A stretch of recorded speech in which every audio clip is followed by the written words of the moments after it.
আমির সাহেব একদিন বলেছিলেন যে উই রিভোল্ট, কর্নেল ওলি বলেছিল, এটা নিয়ে অনেকের গায়ে জ্বলন ধরেছিল।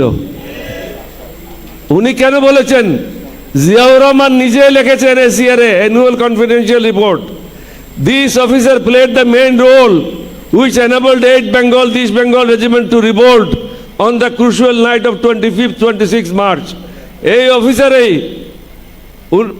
1971 সালের 25-26 মার্চ রাত্রে বিদ্রোহে গুরুত্বপূর্ণ ভূমিকা পালন করে। আমি বিদ্রোহ না করলে তখন কিন্তু বিদ্রোহ হতো না, উনি ছিলেনই না, উনি অনুপস্থিত ছিলেন।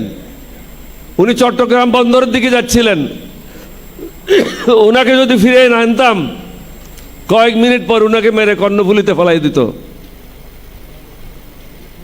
এছাড়াও পরের বছর 73 ইংরেজিতে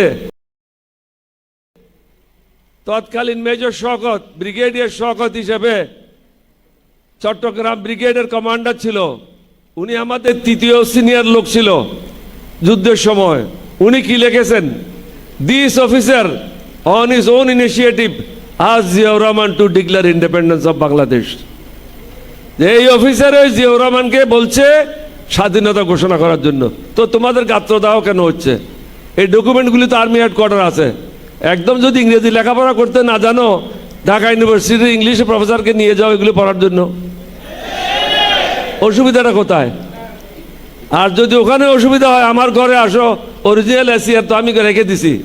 আমি তো ওই রকম বোকার লোক না। আমি যখন চাকরি ছেড়েছি অরিজিনাল এসিআরগুলি আমি সাথে নিয়ে আসছি। আমার ঘরে আসো, বিনা পয়সায় দেখাই দেব। সুতরাং আমিরকে টিটকারি না মেরে এটা গ্রহণ করো। সত্যকে গ্রহণ করা একজন মানুষের কাজ। এটা অস্বীকার করে বেশি দিন টিকতে পারবে না।